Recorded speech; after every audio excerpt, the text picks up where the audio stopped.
Hello everyone, कल की class में विभागीय संरचना के ऊपर आपकी हमारी बातचीत हुई थी।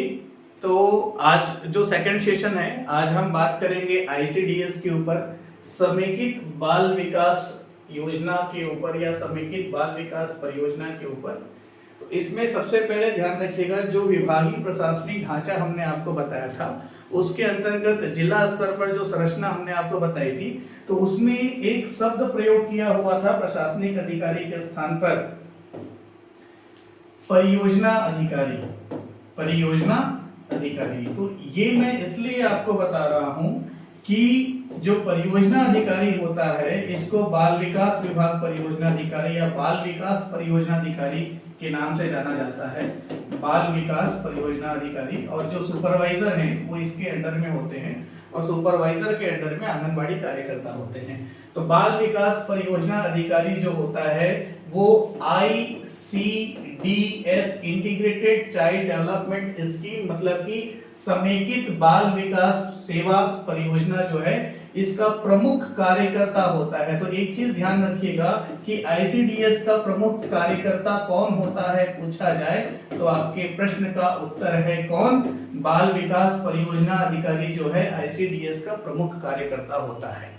ये हुई प्रशासनिक पद्धति की बात। अब देखिएगा, बच्चों की संख्या की दृष्टि से विश्व में भारत का प्रथम स्थान है, मतलब कि विश्व में जितने भी देश हैं उसमें सर्वाधिक मात्रा में बच्चों की उपलब्धता जो है वो भारत में है। इसके साथ साथ 2011 के जो जनगणना के आंकड़े हैं इसके आधार पर हमको बातचीत करनी है। जैसे कि 2011 की जनगणना के अनुसार जो कुल आबादी 121.02 करोड़ की रही, उस आबादी में 6 वर्ष से कम आयु के बच्चों की संख्या 15.87 करोड़। ध्यान दीजिएगा, 15.87 करोड़, ये 6 वर्ष से कम आयु के बच्चों की संख्या कितनी? 15.87 करोड़। अब लास्ट टाइम जो सुपरवाइजर का एग्जाम हुआ था उसमें यह आंकड़ा प्रश्न में पूछा गया है, तो 15 के पॉइंट लगा करके 4 ऑप्शन दिए हुए थे। अच्छी बात यह थी कि चारों ऑप्शन में पहले 2 डिजिट में क्या था? 15 था। ठीक है, मतलब बात यह है कि पॉइंट के बाद का भी डेटा परफेक्ट याद है तो फिर वो प्रश्न बना होगा, नहीं तो उस प्रश्न में स्टूडेंट्स जो हैं कंफ्यूज हुए होंगे। तो 15.87 करोड़ 2011 की जनगणना के अनुसार आबादी है किसकी? 6 वर्ष से कम आयु के बच्चों की, जो कि कुल जनसंख्या का 13.12% है। ये आज तक किसी एग्जाम में नहीं पूछा हुआ है, तो पूछा जा सकता है कि 2011 की जनगणना के अनुसार देश की कुल जनसंख्या का कितना प्रतिशत आबादी 6 वर्ष से कम आयु के बच्चों की है? तो कितना प्रतिशत है? 13.12। ये आपका दूसरे प्रश्न का उत्तर हुआ। देखिए 3 क्वेश्चन हो गए। पहला क्वेश्चन प्रमुख कार्यकर्ता कौन होता है? तो बाल विकास परियोजना अधिकारी। दूसरा क्वेश्चन बच्चों की कुल संख्या देश में 2011 के अनुसार 15.87 करोड़, जो कि कुल जनसंख्या का 13.12% है। 13.12% है। ये आपका तीसरे प्रश्न का उत्तर हो गया। फिर हम आगे बात करें छत्तीसगढ़ के अनुसार, तो छत्तीसगढ़ की कुल आबादी जो कि 2.55 करोड़ या 2 करोड़ 55 लाख है 2011 की जनगणना के अनुसार। ठीक है, तो कुल आबादी में 35.84 लाख 2011 की जनगणना के अनुसार कितना? 35.84 लाख, 35.84 लाख आबादी जो है 6 वर्ष तक के आयु के बच्चों की आबादी है। ठीक है, तो छत्तीसगढ़ में 6 वर्ष से कम आयु तक के बच्चों की जो संख्या है कितनी है? 35.84 लाख 2011 के जनगणना अनुसार। ठीक, ये चौथा प्रश्न हो गया। अब बात करें जिसमें बालक कितने, तो 18.25 लाख, 18.25 लाख बालक, और बालिका कितने? तो 17.59 लाख बालिका। ठीक है, 17.59 लाख बालिका की संख्या है 2011 के जनगणना के अनुसार। ध्यान रखिएगा।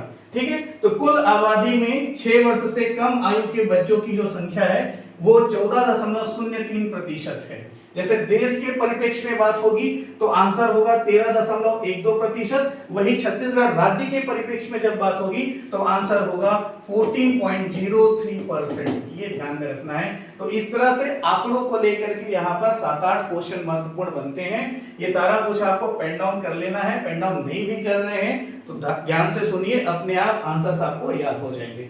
अब देखिए आईसीडीएस का कॉन्सेप्ट जो है समेकित बाल विकास सेवा परियोजना का जो कॉन्सेप्ट है वो एक ही बार में नहीं आ गया, समेकित मतलब कंबाइन किया हुआ है बहुत सारी चीजों को। तो हुआ ये कि 22 अगस्त 1974, 22 अगस्त 1974, 22 ऑफ अगस्त 1974, ये ध्यान दीजिएगा, 22 अगस्त 1974 को, तो 22 अगस्त 1974 को राष्ट्रीय बाल नीति अपनाई गई थी। क्या अपनाया गया था? राष्ट्रीय बाल नीति अपनाई गई थी। अब ये अपने आप में एक महत्वपूर्ण प्रश्न हो गया कि राष्ट्रीय बाल नीति कब अपनाई गई? तो ये अपनाई गई 22 अगस्त 1974 को। जैसा मैंने आपको भी बताया कि विश्व के परिप्रेक्ष्य में भारत एकमात्र ऐसा देश है, या भारत में बच्चों की संख्या जो है 0 से 6 वर्ष के बच्चों की संख्या के मामले में भारत विश्व में पहला स्थान रखता है। लेकिन उसके साथ साथ दूसरी समस्या ये भी आई कि कुपोषण वगैरह की स्थिति में भी भारत की स्थिति खराब हुई विश्व परिदृश्य में। तो इस पॉइंट ऑफ व्यू से राष्ट्रीय बाल नीति अपनाई गई 22 अगस्त 1974 को, ठीक है। और इसमें बच्चों को राष्ट्र की अमूल्य निधि घोषित किया गया, राज्यों को निर्देश दिया गया और केंद्र सरकार ने प्रयास प्रारंभ किया कि बच्चों को राष्ट्र की अमूल्य निधि घोषित करते हुए उनके सर्वांगीण विकास के लिए या उनके समग्र विकास के लिए कार्यक्रम तय किए जाएं और उस दिशा में प्रयास किया जा सके। लेकिन समस्या यहाँ पर यह हो रही थी कि बाल कल्याण के संबंध में, बाल विकास के संबंध में कई कार्यक्रम संचालित किए जा रहे थे, लेकिन ये जो है एक ही स्तर पर काम नहीं आ पा रहा था, क्योंकि कई प्रकार की समस्याओं का सामना इसलिए करना पड़ रहा था क्योंकि अलग अलग तरह के कार्यक्रम होते थे और अलग अलग तरह के कार्यक्रम को संचालित करने के लिए जो सिस्टम बनाना पड़ रहा था वो सिस्टम भी अलग अलग हो जा रहा था, ठीक है। ये एक समस्या थी। तो इस और दूसरी बड़ी समस्या की बहुत बड़ी संख्या में बच्चे जो है 1 वर्ष से कम उम्र में ही मर जाते थे, 1 वर्ष से कम आयु में ही बच्चों की डेथ हो जाती थी, ठीक है। तो इन समस्याओं का सामना, इन समस्याओं का हल निकालने के लिए या बच्चों के ओवरऑल डेवलपमेंट के लिए कई तरह की छोटी छोटी योजनाएं, अलग अलग योजनाएं संचालित किए जा रहे थे, लेकिन अलग अलग सिस्टम होने के कारण ये सफल नहीं हो पा रहे थे। इसलिए कॉन्सेप्ट आया किसका? आईसीडीएस का, समेकित बाल विकास परियोजना का। इसके अंतर्गत ये प्लान किया गया, ये योजना बनाई गई कि सारी योजनाओं को एक प्लेटफॉर्म में रख देते हैं। जितनी भी बाल विकास के संबंध में या बाल कल्याण के संबंध में जितनी भी योजनाएं हैं, जितने भी कार्यक्रम हैं, जितनी भी संस्थाएं हैं, सबको एक प्लेटफॉर्म में रख देते हैं और एक प्लेटफॉर्म में रखने के बाद उसको एक प्रॉपर सिस्टम के थ्रू रन किया जाए। तो एक प्लेटफॉर्म में रखा गया आईसीडीएस के द्वारा। किसके द्वारा? आईसीडीएस के द्वारा एक प्लेटफॉर्म में रखा गया। और उसके बाद आंगनबाड़ी नाम की जो संस्था है उस कॉन्सेप्ट को लेकर आए, क्योंकि आंगनबाड़ी के माध्यम से आईसीडीएस की जितनी भी योजनाएं हैं, बाल विकास की जितने भी योजनाएं एवं कार्यक्रम हैं, उसका लाभ हितग्राहियों तक पहुंचाया जाए। किसके माध्यम से? आंगनबाड़ी के माध्यम से।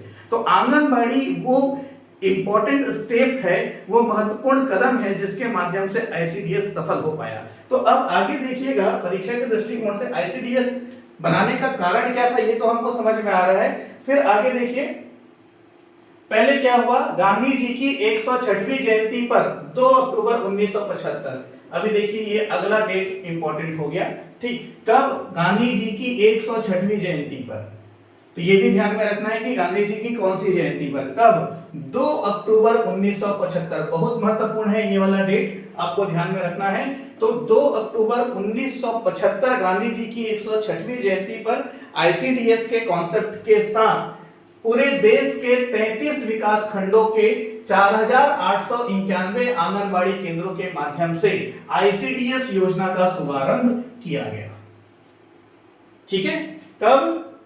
2 अक्टूबर 1975। 33 विकास खंड, ये राज्य की बात नहीं हो रही, देश के 33 विकास खंड के 4891 आंगनबाड़ी केंद्र, ठीक है। ये अपने आप में क्वेश्चन है, डेट क्वेश्चन है, 106वीं जयंती क्वेश्चन है, आपका 33 विकास खंड क्वेश्चन है, 4891 आंगनबाड़ी केंद्र जो इसमें पायलट प्रोजेक्ट चलाए गए आईसीडीएस के, ये सब अपने आप में क्वेश्चन है। और ये बहुत ही सकारात्मक परिणाम दिया, आईसीडीएस 100% सफल हुआ। इस वजह से 2012 में, कब? 2012 में, ध्यान रखिएगा, वर्ष 2012 में, इसको भी मंथ के साथ पूछा जाए तो अक्टूबर 2012। कब? अक्टूबर 2012, ये भी ध्यान में रखिएगा। तो वर्ष 2012 तक इसका जो विस्तार है, जो आंगनबाड़ी संस्थान है उसका पुनर्गठन भी किया गया है, उसका रूपांतरण भी किया गया है। कब किया गया है? अक्टूबर 2012 में। एक चीज ये भी ध्यान रखिएगा कि आंगनबाड़ी संस्थान का पुनर्गठन या उसका रूपांतरण कब किया गया, तो अक्टूबर 2012 में किया गया। तो अक्टूबर 2012 में आंगनबाड़ी संस्थाओं का रूपांतरण करते हुए ये आईसीडीएस योजना जो है इसका विस्तार देश के सभी 7076 परियोजनाओं में किया जा चुका है। तो देश में कुल परियोजनाओं की संख्या कितनी है? 7076 परियोजनाएं हैं आईसीडीएस के देश में, है ना भाई। हर परियोजना का एक परियोजना अधिकारी होता है, जो बाल विकास परियोजना अधिकारी, जो कि प्रमुख कार्यकर्ता है आईसीडीएस का, जिसके बारे में हमने स्टार्टिंग में बात की थी। तो देश में इसकी संख्या कितनी है? 7076 देश में, ठीक है। जबकि राज्य में, छत्तीसगढ़ राज्य में कितने हैं? तो छत्तीसगढ़ राज्य में है टोटल 220। कितने हैं? टोटल 220। देश में 7076 है और छत्तीसगढ़ में आईसीडीएस की कितने परियोजना है? 220 परियोजनाएं। और ये जो 220 है ये डिवाइडेड है, 121 आपका ट्राइबल एरिया में है, 84 आपका ग्रामीण क्षेत्र में है और 15 शहरी में। तो इसको इस तरह से भी डिवाइड कर सकते हैं कि 205 ग्रामीण और 15 शहरी। जो 205 ग्रामीण है उसमें 121 जो है ट्राइबल एरिया में है, आदिवासी क्षेत्र में है, और 84 जो है ग्रामीण क्षेत्र में है। तो राज्य में आईसीडीएस परियोजना की कुल संख्या कितनी है? 220। और देश में कुल संख्या कितनी है? 7076। इसके माध्यम से पूरे देश में 14 लाख आंगनबाड़ी केंद्र संचालित हैं। अभी वर्तमान में छत्तीसगढ़ में कितने आंगनबाड़ी केंद्र हैं और कितने मिनी आंगनबाड़ी केंद्र हैं, इसके बारे में हम बात करेंगे जो वार्षिक प्रतिवेदन 2020-21 आया है उसके अंतर्गत। तो फिलहाल ये वाला दोनों आंकड़ा आपको याद नहीं करना है, ठीक है। ये जितने भी आंकड़े मैंने बताए 106वीं जयंती से लेकर के 220 तक, ये सब अपने आप में एक प्रश्न है।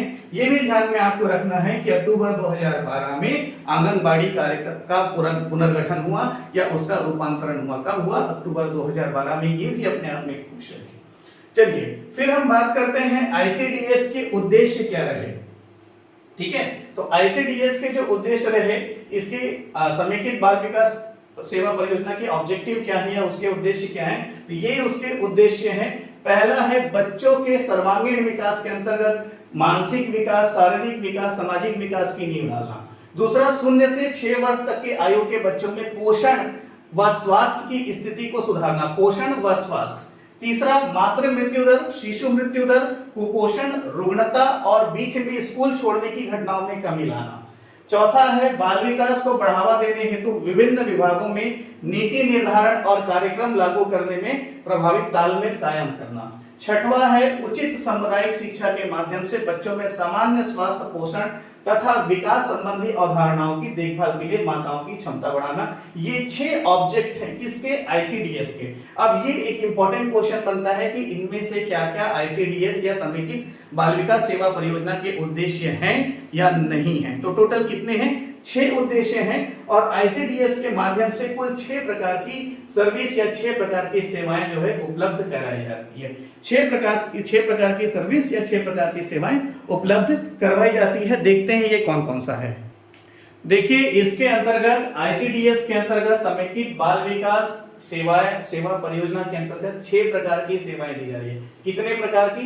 6 प्रकार की सर्विस दी जा रही है। तो पहला महत्वपूर्ण प्रश्न तो यही हो गया कि समेकित बाल विकास सेवा परियोजना के अंतर्गत या फिर आईसीडीएस के अंतर्गत कितनी प्रकार की सेवाएं हितग्राहियों को उपलब्ध कराई जाती है। तो 6 प्रकार की, कितनी? 6 प्रकार की सेवाएं हितग्राहियों को उपलब्ध करवाई जाती है। ये 6 प्रकार की सेवा कौन कौन सा है ये पहले आप देखेंगे। तो पहली सेवा है टीकाकरण। टीकाकरण क्या है? टीकाकरण। टीकाकरण किसका होता है?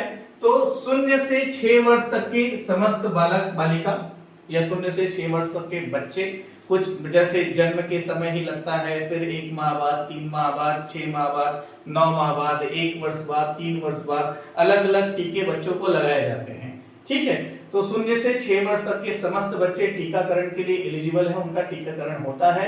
और उसके अलावा आंगनबाड़ी केंद्र के अंतर्गत आने वाली समस्त गर्भवती महिलाएं, किशोरी बालिकाएं, ये सभी भी टीकाकरण के लिए पात्र हैं, टीकाकरण के हितग्राही हैं। तो पहला कार्यक्रम या पहली सेवा है टीकाकरण, जिसके लिए एलिजिबल कौन है, हितग्राही कौन है या कौन इसका लाभ ले सकता है? तो 0 से 6 वर्ष तक के समस्त बच्चे, गर्भवती महिलाएं एवं किशोरी बालिकाएं, इनका टीकाकरण कार्यक्रम होता है। फिर देखेंगे स्वास्थ्य जांच। दूसरी सेवा जो है आईसीडीएस के अंतर्गत वो क्या है, स्वास्थ्य जांच है। तो स्वास्थ्य जांच की हम बात करें तो आंगनबाड़ी कार्य केंद्र के अंतर्गत समस्त गर्भवती महिलाएं, धात्री महिलाएं, धात्री महिला मतलब कौन, शिशुवती महिला, 0 से 6 माह तक का जो बालक या बालिका होता है उसकी माता को धात्री महिला या शिशुवती महिला प्रोनाउंस किया जाता है, उस नाम से जाना जाता है। तो गर्भवती महिलाएं, धात्री महिलाएं और 0 से 6 वर्ष तक के बच्चे या किशोरी बालिकाएं, 0 से 6 वर्ष तक के सभी बच्चे ये स्वास्थ्य जांच के लिए एलिजिबल हैं। तीसरी सेवा का नाम है संदर्भ सेवाएं, जिसके अंतर्गत 0 से 6 वर्ष तक के गंभीर कुपोषित बच्चे, गंभीर कुपोषित बच्चे, विकलांग बच्चे, जोखिम वाले बच्चे, बीमार बच्चे या खतरे के लक्षण वाली गर्भवती महिलाएं और शिशुवती महिलाएं, मतलब या तो कुपोषित हो या तो लाइफ रिस्क में हो या क्रिटिकल स्टेटस हो, फिजिकली फिट ना हो, ये सभी किसके अंतर्गत आ जाते हैं, संदर्भ सेवाओं के अंतर्गत आ जाते हैं। मतलब कि स्वस्थ बालक बालिका या स्वस्थ गर्भवती शिशुवती महिला जो है ये इसके लिए पात्र नहीं है, ये ध्यान में रखिएगा। कौन पात्र है, तो जो कुपोषित, विकलांग या जोखिम वाले बच्चे या बीमार बच्चे जो हैं वो पात्र हैं, या इस तरह के खतरे के लक्षण वाली जो महिलाएं हैं या जो शिशुवती माताएं हैं वो संदर्भ सेवाओं के लिए पात्र हैं, ये आपको ध्यान में रखना है। पूरक पोषाहार की बात करें तो पूरक पोषाहार के लिए सभी समस्त गर्भवती महिलाएं, चाहे वो खतरे की स्थिति में हो तो भी, कुपोषित हो तो भी या पूर्णतः स्वस्थ हो तो भी, तो समस्त गर्भवती महिलाओं के साथ साथ समस्त शिशुवती महिलाएं या समस्त धात्री महिलाएं एवं 6 माह से 6 वर्ष तक के बच्चे। यहाँ पर एक डिफरेंस आ जाता है, इसके पहले मैंने हर जगह कहा 0 से 6 वर्ष तक के बच्चे, अब मैं कह रहा हूं 6 माह से 6 वर्ष तक के बच्चे। इसका कारण ये है कि जब बच्चे का जन्म होता है तो 0 से 6 माह तक की आयु तक बच्चे को कोई भी बाहरी खाद्य पदार्थ, बाहरी फूड जो है नहीं दिया जाता, वह सिर्फ माता के द्वारा दिए जाने वाले दूध पर आश्रित होता है। ठीक है, तो यहाँ पर ये ध्यान में रखिएगा कि पूरक पोषाहार के लिए 0 से 6 माह के बच्चे नहीं, 6 माह से 6 वर्ष तक के सभी बच्चे इसके लिए पात्र हैं और सभी गर्भवती महिलाएं और सभी शिशुवती महिलाएं इसके लिए पात्र हैं।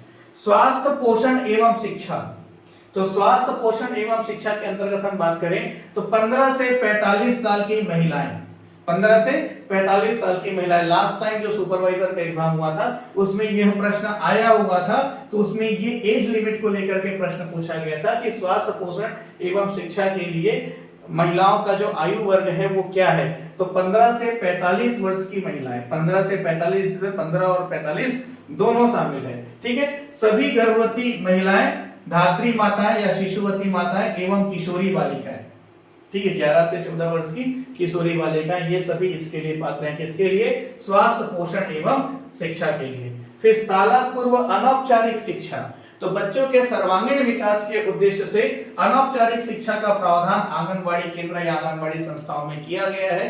यह भी आईसीडीएस की 6 सेवाओं में से एक है, अनौपचारिक शिक्षा, शाला पूर्व अनौपचारिक शिक्षा। इसके लिए कौन पात्र है, तो इसके लिए पात्र है 3 से 6 वर्ष तक के आयु के बच्चे। यह भी लास्ट टाइम के एग्जाम में पूछा गया था। तो क्वेश्चंस आपके यहीं से बनते हैं। जैसा मैंने आपको बताया, जितनी चीजें मैं बताते जा रहा हूं उतना ही आपको याद करते जाना है। आप चाहें तो लेक्चर के साथ साथ छोटा छोटा सिनॉप्सिस नोट्स भी बना लें, ताकि आप बार बार उसको रिवीजन करते रहें, या तो फिर ईयरफोन लगा करके जो मैं बोलते जा रहा हूं उसको 2 बार 3 बार सुन ले, अपने आप चीजें याद हो जाएंगी। तो ये 6 सेवाएं हैं। ठीक है, इसी को देखिएगा दूसरे परिप्रेक्ष्य से अभी मैं प्रोनाउंस कर रहा हूं कि ये जो 6 सेवाएं हैं उसको हितग्राही वार में शामिल कर रहा हूं। मतलब कि हितग्राही वाला देखा जाए तो कौन कौन से हितग्राही इस 6 के 6 सेवा या 6 में से कौन कौन सी सेवा के लिए पात्र है। ठीक है, तो जैसे गर्भवती एवं दूध पिलाने वाली माताएं, मतलब कि शिशुवती महिला के साथ साथ जैसे लगभग 3 वर्ष की आयु तक बच्चे की फीडिंग कराई जाती है। ठीक है, तो गर्भवती एवं दूध पिलाने वाली माताएं जो हैं वो इन 6 में से 5 सेवाओं के लिए पात्र है बोलना चाहिए। कौन कौन सी सेवा के लिए, स्वास्थ्य जांच के लिए पात्र है, गर्भवती महिलाओं पे टिटनस के टीके के लिए पात्र है, संदर्भ सेवाओं के लिए पात्र है, तब यदि खतरे की स्थिति में हो तब पूरक पोषाहार और पोषण एवं स्वास्थ्य शिक्षा। अनौपचारिक शिक्षा, शाला पूर्व अनौपचारिक शिक्षा के लिए गर्भवती एवं शिशुवती महिलाएं या गर्भवती एवं दूध पिलाने वाली महिलाएं जो है पात्र नहीं है, ये आपको ध्यान में रखना है। तो 6 में से 5 सेवा जो है ये प्राप्त कर सकती हैं, ये भी ध्यान में रखना है। तो ये प्रश्न बनता है कि आईसीडीएस परियोजना के अंतर्गत या आईसीडीएस के अंतर्गत या समेकित बाल विकास परियोजना के अंतर्गत गर्भवती एवं दूध पिलाने वाली माताएं या गर्भवती एवं शिशुवती माताएं जो है 6 में से कौन सी सेवा के लिए पात्र नहीं है? तो कौन सी सेवा के लिए प्राप्त नहीं है? शाला पूर्व अनौपचारिक शिक्षा के लिए प्राप्त नहीं है, बाकी के लिए प्राप्त है। फिर देखेंगे 3 वर्ष से कम आयु के बच्चे। तो 3 वर्ष से कम आयु के जो बच्चे हैं वो पूरक पोषाहार के लिए पात्र हैं, टीकाकरण के लिए पात्र हैं, स्वास्थ्य जांच के लिए पात्र हैं और संदर्भ सेवाओं के लिए प्राप्त हैं, है ना भाई। तो 6 जो है, 6 में से 4 सेवाओं के लिए कौन पात्र है? 3 वर्ष से कम आयु के बच्चे। 3 वर्ष से कम आयु के बच्चे 6 में से 4 सेवाओं के लिए पात्र हैं। फिर हम आगे देखें 3 से 6 वर्ष तक के आयु के जो बच्चे हैं वो 6 में से 5 सेवाओं के लिए पात्र हैं। जो 4 पहले था उसमें आप जोड़ दीजिए शाला पूर्व अनौपचारिक शिक्षा को। तो ये 6 सेवाओं के लिए पात्र हैं कौन? 3 से 6 वर्ष तक के आयु के बच्चे। फिर आगे हम बात करें किशोरी बालिकाएं 11 वर्ष से अधिक और 18 वर्ष से कम उम्र। तो 11 से 18 वर्ष की आयु के बीच की जो बालिकाएं हैं, किशोरी बालिकाएं, उनको प्रोनाउंस किया जाता है। तो ये जो हैं 6 में से 5 सेवाओं के लिए पात्र हैं। कौन कौन से? टीकाकरण के लिए, स्वास्थ्य जांच के लिए, पोषण एवं स्वास्थ्य शिक्षा के लिए, संदर्भ सेवाओं के लिए और घर गृहस्थी की कुशलताओं के लिए। इन 5 सेवाओं के लिए पात्र है, मतलब शाला पूर्व अनौपचारिक शिक्षा के लिए पात्र नहीं है। फिर हम बात करें 15 से 45 वर्ष तक की जो महिलाएं हैं वो 6 में से कौन सी सेवा के लिए पात्र हैं? तो 15 से 45 वर्ष तक की अन्य महिलाएं जो गर्भवती या शिशुवती नहीं है वो पोषण एवं स्वास्थ्य शिक्षा के लिए पात्र है। 6 सेवाओं में से पोषण एवं स्वास्थ्य शिक्षा के लिए पात्र हैं, इतना आपको ध्यान में रखना है। तो ये जो 6 सेवा है आईसीडीएस के अंतर्गत, उसको मैंने दोनों तरह से आपको बताया, ठीक है। एक तरह से आपने सेवा के लिए कौन पात्र है देखा आपने, दूसरे तरह से आपने देखा कि कौन कौन उस सेवा के लिए कौन कौन से हितग्राही पात्र हैं, ठीक है। तो दोनों तरह से प्रश्न बनता है, ध्यान में रखिएगा। इसके आगे जो आपको पीडीएफ मैंने अवेलेबल करवाया हुआ है, तो ये सब जो चीजें हैं ये सब आपको स्टडी नहीं करना है, ये सब चीजें आपको छोड़ देनी है। इसके बाद आपको लास्ट में थोड़ा सा 3 पॉइंट जो है वो देखना है, क्या है मैं भी आपको क्लियर कर देता हूं, ठीक। ये देखिएगा आईसीडीएस मिशन के लिए संस्थागत व्यवस्था, ये महत्वपूर्ण है। तो आईसीडीएस समेकित बाल विकास सेवा परियोजना जो है, ठीक है, आईसीडीएस जो है, तो आईसीडीएस के लिए कौन कौन सी संस्थागत व्यवस्था की गई है इस पर आप ध्यान देंगे। तो इसके लिए 3 संस्थागत व्यवस्था की गई है। पहला है राष्ट्रीय मिशन संचालन दल, राष्ट्रीय मिशन संचालन दल। दूसरा है शक्ति प्राप्त कार्यक्रम समिति और तीसरा है राष्ट्रीय स्तर पर राष्ट्रीय आईसीडीएस निदेशालय, ठीक है। ये 3 संस्थाओं का निर्माण किया गया है, किसके लिए? आईसीडीएस के लिए। कितने? 3 संस्थाओं का निर्माण किया गया है। तो इन 3 संस्थाओं के बारे में हम बात करें तो राष्ट्रीय मिशन संचालन दल जो है, राष्ट्रीय मिशन संचालन दल जो है, इसका महिला बाल विकास मंत्रालय की जो प्रभारी मंत्री है वो इसकी अध्यक्ष होती है, ये ध्यान में रखिएगा। तो राष्ट्रीय मिशन संचालन दल का अध्यक्ष कौन होता है? तो महिला बाल विकास विभाग की प्रभारी मंत्री, जो भी महिला बाल विकास विभाग के मंत्री हैं वो इसके अध्यक्ष होंगे और इनकी अध्यक्षता में राष्ट्रीय मिशन संचालन दल का गठन किया जाता है। इसका मुख्य कार्य क्या है? तो आईसीडीएस के क्रियान्वयन के लिए निर्देश देने, नीति तथा मार्गदर्शन प्रदान करने के लिए एक शीर्ष निकाय होता है। कौन सा निकाय होता है? राष्ट्रीय मिशन संचालन दल जो है एक शीर्ष निकाय होता है आईसीडीएस के क्रियान्वयन के लिए, निर्देश देने के लिए, नीति बनाने के लिए, मार्गदर्शन के लिए, ठीक है, इन सभी के लिए एक शीर्ष निकाय होता है जिसका गठन महिला बाल विकास विभाग, महिला बाल विकास मंत्रालय की जो भी प्रभारी मंत्री हैं, जो महिला बाल विकास मंत्री हैं, उनकी अध्यक्षता में इसका गठन किया जाता है ना भाई। आईसीडीएस के लिए 3 संस्थाएं हैं जिसमें पहली संस्था के ऊपर हमने बातचीत की। दूसरी संस्था कौन सी है? तो शक्ति प्राप्त कार्यक्रम समिति। देखिएगा, तो शक्ति प्राप्त कार्यक्रम समिति जो है महिला एवं बाल विकास मंत्रालय के जो सचिव हैं, जो सेक्रेटरी हैं, पहला वाला जो था मंत्री की अध्यक्षता में, दूसरा वाला जो है वो सचिव की अध्यक्षता में। किसकी अध्यक्षता में? सचिव की अध्यक्षता में राष्ट्रीय स्तर पर अधिकार प्राप्त समिति का गठन किया जाता है, जो कि आईसीडीएस के प्रभावी आयोजन, क्रियान्वयन, अनुश्रवण तथा पर्यवेक्षण का कार्य करती है। ठीक है, और ऐसी ही संस्था का सृजन राज्य स्तर पर भी किया जाता है मुख्यमंत्री एवं मुख्य सचिव की अध्यक्षता में। तो राज्य स्तर पर, राष्ट्रीय स्तर पर तो महिला एवं बाल विकास मंत्रालय के सचिव की अध्यक्षता में, और राज्य में मुख्यमंत्री एवं मुख्य सचिव की अध्यक्षता में भी इस संस्था का निर्माण किया जाता है। फिर राष्ट्रीय स्तर पर राष्ट्रीय आईसीडीएस की बात करें तो जो महिला एवं बाल विकास मंत्रालय है उसका जो संयुक्त सचिव है उसकी अध्यक्षता में मिशन का, आईसीडीएस का निदेशालय बनाया जाता है, डायरेक्टरेट बनाया जाता है। ठीक है, निदेशालय जैसे पिछले क्लासेस में भी मैंने आपको बताया था, प्रशासन में दो विभाग हो जाते हैं, एक सचिवालय होता है, एक निदेशालय होता है। सचिवालय का काम है नीति निर्माण, निदेशालय का काम है नीति क्रियान्वयन। तो इसी डायरेक्टरेट के माध्यम से, इसी निदेशालय के माध्यम से नीति क्रियान्वित तो होता है। और यह, इसका जो प्रमुख अधिकारी है या इसका अध्यक्ष है वो कौन होगा? महिला बाल विकास विभाग मंत्रालय का संयुक्त सचिव होगा। ठीक है, इसकी अध्यक्षता में इसका निर्माण किया जाता है। अरे बात समझ में? तो ये 3 सपोर्टिंग ऑर्गेनाइजेशंस हैं आईसीडीएस के लिए, आईसीडीएस को सफल बनाने के लिए, नीति निर्माण के लिए, उसके क्रियान्वयन के लिए। ठीक है, बात अभी यहाँ पे खत्म नहीं होती है। आईसीडीएस को लेकर के कुछ जो इकोनॉमिक डेटा है उसके ऊपर भी हमको बात करना है। तो देखिएगा नेक्स्ट पोर्शन आपका क्या है। चलिए, तो छत्तीसगढ़ महिला एवं बाल विकास विभाग का जो 2020-21 का प्रशासकीय प्रतिवेदन है उसके संदर्भ में हम करेंट डेटा को लेकर बात करें तो आईसीडीएस की जो 6 सेवाएं हैं उसके बारे में तो मैंने अभी डिटेल डिस्कस किया, आपको अभी बताया, ये वही 6 सेवाएं हैं। अब इसके अंतर्गत आगे देखिएगा, आंगनबाड़ी जो संस्था है उसकी स्थापना आईसीडीएस के ही अंतर्गत की गई है, आईसीडीएस के उद्देश्यों को पूरा करने के लिए। आईसीडीएस के उद्देश्य आंगनबाड़ी के द्वारा ही पूरे होते हैं। ठीक है, तो देखिएगा आंगनबाड़ी कार्यकर्ता, तो 1 जुलाई 2019 से इनकी जो मानदेय है, आंगनबाड़ी की स्थापना किस आधार पर होती है इसके बारे में भी हम बात करेंगे, पर उसके पहले इनका मानदेय, यह भी एक महत्वपूर्ण प्रश्न हो जाता है। ठीक है, तो आंगनबाड़ी कार्यकर्ता जो है 1 जुलाई 2019 से इनको जो मानदेय, ध्यान रखिएगा, जो आंगनबाड़ी कार्यकर्ता जो होती हैं ये रेगुलर गवर्नमेंट सर्वेंट नहीं होते, ये मानदेय पर इनको वेतन मिलता है, मानदेय के रूप में इनको वेतन की प्राप्ति होती है। और वेतन के अलावा जैसे और महंगाई भत्ते वगैरह होते हैं, इस टाइप की सुविधाएं उनको नहीं मिलती है। ठीक है, ये भी आपको ध्यान में रखना है कि ये नियमित शासकीय पद पर नहीं होते हैं, नियमित शासकीय सेवा में नहीं है, मानदेय पर काम करते हैं आंगनबाड़ी कार्यकर्ता और सहायिका। जब किसी की जगह जो सुपरवाइजर है, परियोजना अधिकारी वगैरह है, ये सब नियमित शासकीय सेवक होते हैं। तो देखिएगा, इनके मानदेय की हम बात करें तो 1 जुलाई 2019 से जो प्रभावी मानदेय है उसके आधार पर भारत शासन द्वारा 2700 रुपए और राज्य शासन द्वारा 3800 रुपए, कुल 6500 रुपए का मासिक मानदेय वेतन प्राप्त होता है आंगनबाड़ी कार्यकर्ता को। अरे बात समझ में? तो ये आपको ध्यान में रखना है, कुल कितना है? 6500। एग्जाम में क्वेश्चन हो सकता है।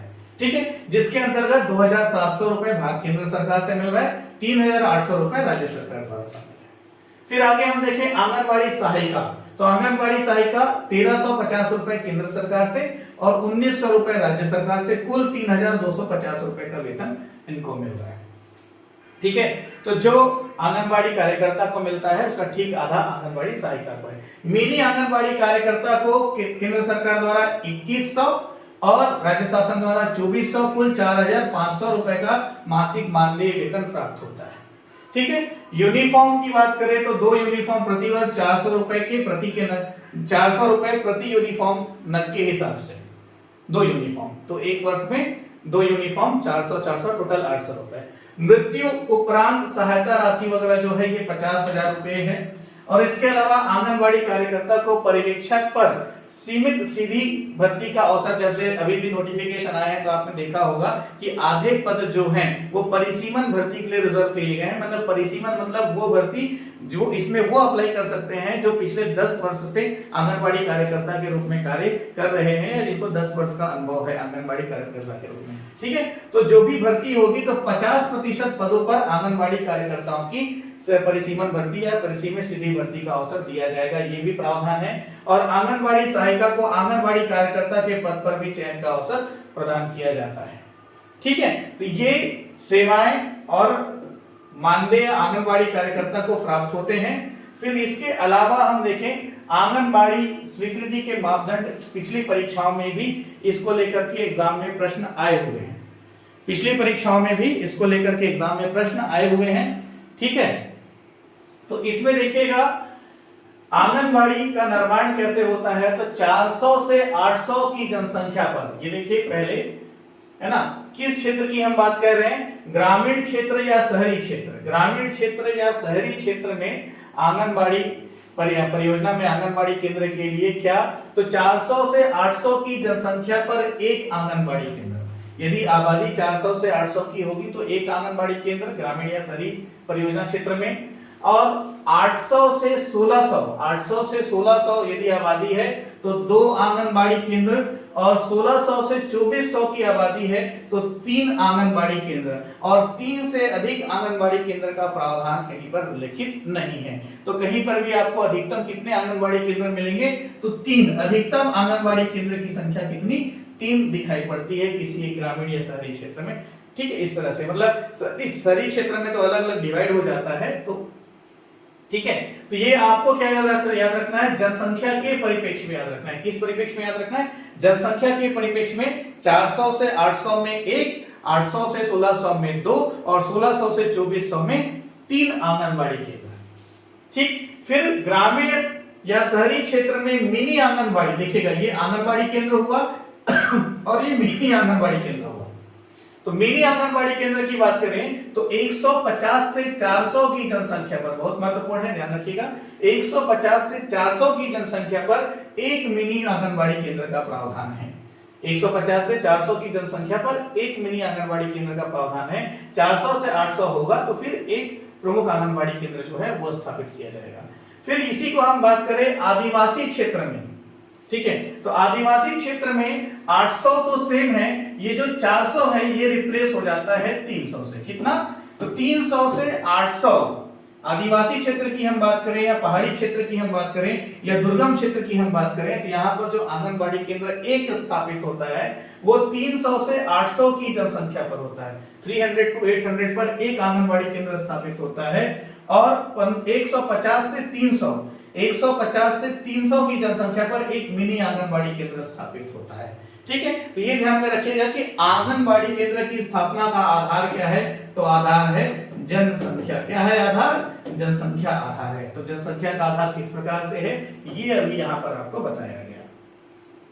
फिर इसमें आगे देखेंगे आंगनबाड़ी केंद्र की संख्या कितनी है, तो देखिएगा नवंबर 2020 की स्थिति में राज्य में कितने आंगनबाड़ी केंद्र स्वीकृत हैं और कितने संचालित हो रहे हैं, राज्य में कितने मिनी आंगनबाड़ी केंद्र स्वीकृत हैं और कितने संचालित हो रहे हैं। तो यहाँ पर देखिएगा थोड़ा सा हर जिले का डेटा वगैरह तो हम नहीं याद रख सकते, तो आंगनबाड़ी केंद्र सर्वाधिक कहाँ स्वीकृत है किस जिले में, तो 28 जिलों के आधार पर ये डेटा दिया हुआ है। तो यहाँ पर आप ध्यान देंगे जसपुर, कम से कम जसपुर को याद रखना है, जसपुर में सर्वाधिक आंगनबाड़ी केंद्र स्वीकृत हैं और सर्वाधिक आंगनबाड़ी केंद्र संचालित भी जसपुर में है। ठीक है, 2946 आंगनबाड़ी केंद्र जसपुर में स्वीकृत हैं, जबकि संचालित है 2931।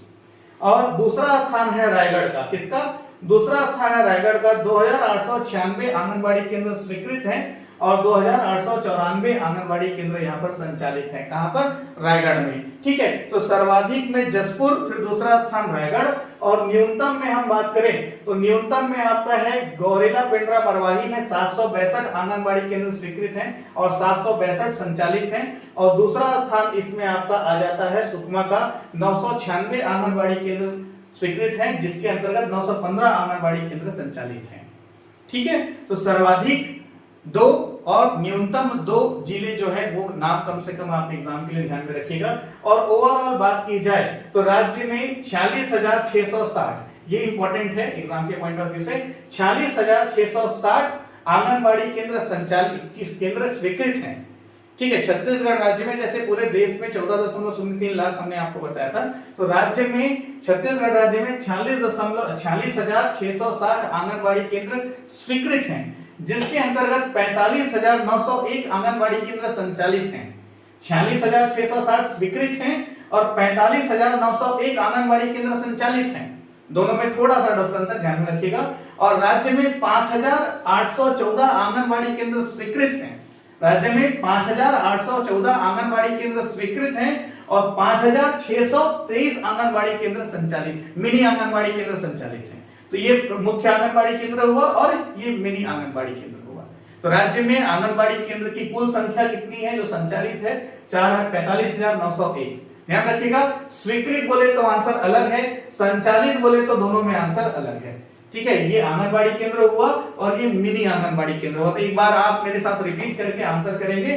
राज्य में स्वीकृत आंगनबाड़ी केंद्र कितने हैं? तो 46,660 हैं। जिसके अंतर्गत कितने आंगनबाड़ी केंद्र संचालित हैं? तो 45,901 आंगनबाड़ी केंद्र छत्तीसगढ़ राज्य में संचालित हैं, शासकीय प्रतिवेदन 2020-21 के अनुसार। ठीक है, फिर मिनी आंगनबाड़ी केंद्र कितने स्वीकृत हैं? तो आंसर करेंगे 5,814, जिसके अंतर्गत संचालित कितने हैं? तो 5,623, प्रशासकीय प्रतिवेदन 2020-21 के अनुसार वर्तमान स्थिति में, नवंबर 2020 की स्थिति में। ठीक, ये ध्यान में रखना है आपको। इसके बाद जो आईसीडीएस है, आईसीडीएस के अंतर्गत पूरक पोषण आहार की व्यवस्था भी की जाती है और पोषण आहार कार्यक्रम वगैरह भी संचालित किए जाते हैं। तो आईसीडीएस के अंतर्गत जो पूरक पोषण आहार है और जो पोषण आहार कार्यक्रम वगैरह है, इसके बारे में हम अगले सेशन में, अगली क्लास में बातचीत करेंगे कि क्या क्या महत्वपूर्ण प्रश्न इससे हो सकते हैं। और यदि आपको टेस्ट सीरीज वगैरह ज्वाइन करना हो तो प्ले स्टोर से 10 CGPSC कोच ऐप डाउनलोड करें। और सुपरवाइजर के लिए टेस्ट सीरीज भी अवेलेबल करा दिया गया है। टेस्ट सीरीज भी 2 तरह के हैं, जिसमें सिर्फ क्वेश्चन पेपर अवेलेबल भी है और एक जो है जिसके अंतर्गत आईसीडीएस आपका महिला बाल विकास विभाग से संबंधित जितनी भी योजनाएं हैं उसके वीडियो लेक्चर्स भी अवेलेबल कराए गए हैं। टेस्ट सीरीज के पीडीएफ टेस्ट पेपर भी हैं जिसको आप डाउनलोड करके प्रिंट आउट करके किसी भी टाइम सॉल्व कर सकते हैं। और जो भी टेस्ट सीरीज आपको ऑनलाइन अवेलेबल कराए गए हैं उसको भी आप कभी भी किसी भी टाइम कितने भी बार सॉल्व कर सकते हैं। ठीक है, तो चूंकि 23 जनवरी को हमारा एग्जाम है, ऐसा हो सकता है कि 23 जनवरी को एग्जाम ना होकर के मे बी शायद डेट चेंज हो जाए, एग्जाम पोस्टपोन हो जाए। यदि ऐसा हो गया तो बहुत अच्छी बात होगी, क्योंकि तैयारी के लिए हमको और ज्यादा समय मिलेगा। ठीक है, और यदि डेट ऑफ एग्जाम पोस्टपोन होता है तो जो भी ऑनलाइन कोर्स आपने परचेस किया हुआ है, जो भी ऑनलाइन कोर्स आपने ज्वाइन किया हुआ है, वो डेट ऑफ एग्जाम तक के लिए आपको अवेलेबल करा दिए जाएंगे। ठीक है, तो wish you all the best. अगले सेशन में हमारी बातचीत होगी किस बारे में? आईसीडीएस के अंतर्गत जो पूरक पोषण आहार व्यवस्था है और जो पोषण आहार कार्यक्रम है उसके ऊपर हम अगले लेक्चर में बात करेंगे।